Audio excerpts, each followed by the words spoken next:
আজকে বর্তমান বাংলাদেশ সরকারের কাছে জানতে চাও মহল্লা নৌবন্দরকে ভারতের কাছে চিটাঙ্গের নৌবন্দরকে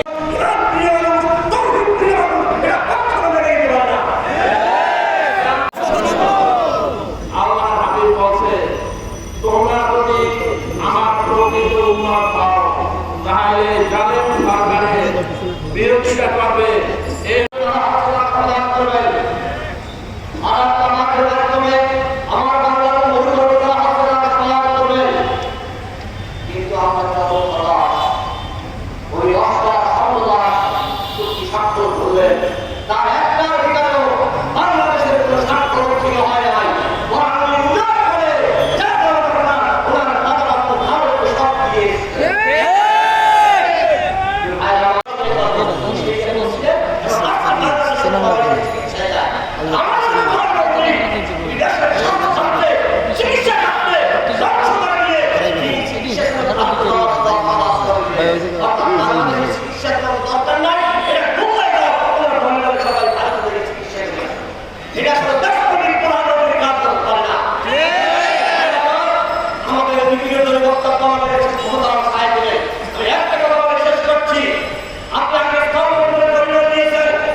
আমাদের মাননীয় প্রধানমন্ত্রী তার সম্পর্কে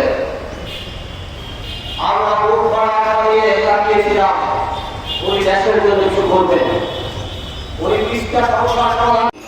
আমরা সেই নির্বাচন, সেই গণতন্ত্র, সেই সঠিক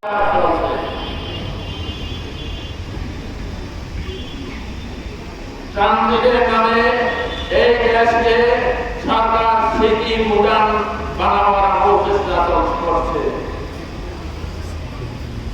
আমাদের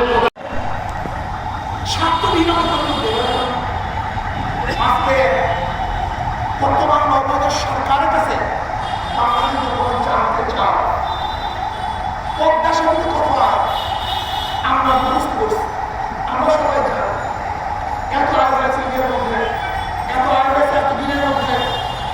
আমি প্রশ্ন করতে চাই সেই 2015 থেকে আজ পর্যন্ত আপনার ভারতকে যে ট্রানজিট পরিবর্তন দিয়েছেন, সেই করিডোরটিতে কত আয় করেছেন সেটা বাংলাদেশ জনগণ কত আয় করেছেন। যদি পদ্মা সেতু আয় সম্পর্কে জানতে পারি, তা ভারতে যে রাস্তা দিয়েছি সেই রাস্তার আয় সম্পর্কে জানতে পারবো না? অবশ্যই আমরা জানতে চাই। আপনি কি জানেন আজকে বাংলাদেশ সরকার নয়, এই ভারত সরকার আমাদের দেশের চিকিৎসা ব্যবস্থাকে ধ্বংস দিয়েছে। 2022 সালে বাংলাদেশ থেকে প্রায় 4.5 লক্ষ রোগী ভারতে চিকিৎসা হয়। 4.5 লক্ষ, আমি বলুন তো প্রায় 7.5 লক্ষ রোগী যদি ভারতের চিকিৎসা নেয় তারা কত অর্থ আমাদের নিয়ে এসছে।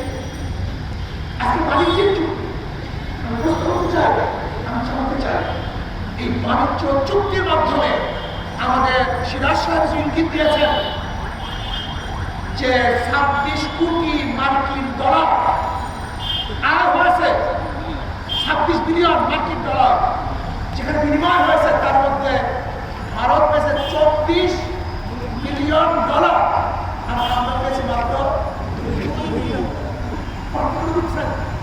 আমরা জানতে চাই আপনার বাণিজ্যিক চুক্তির মাধ্যমে ভারতের লোক চাকরি করতে পারবে, ভারতের কত ব্যক্তিরা আমাদের দেশে চাকরি করে এবং বাংলাদেশের কত ব্যক্তিরা আমাদের চাকরি করে, এই